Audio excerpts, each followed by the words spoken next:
Dan Noodles, let's go. Dan Noodles, it comes together really quickly once you get all the components together. First thing we gotta do is marinate the pork. To 1 pound of ground pork, add 2 tablespoons of garlic, 2 teaspoons of ginger, 1 tablespoon each of soy sauce, Szechuan, and dark soy sauce, 1 teaspoon of sugar, and some black pepper.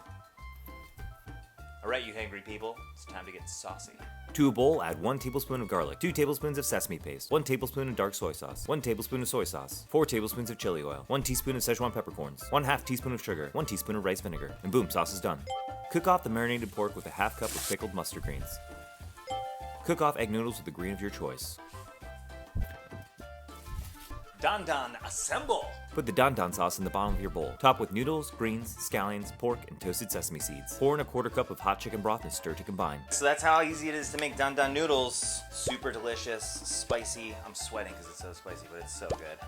Alright, bye!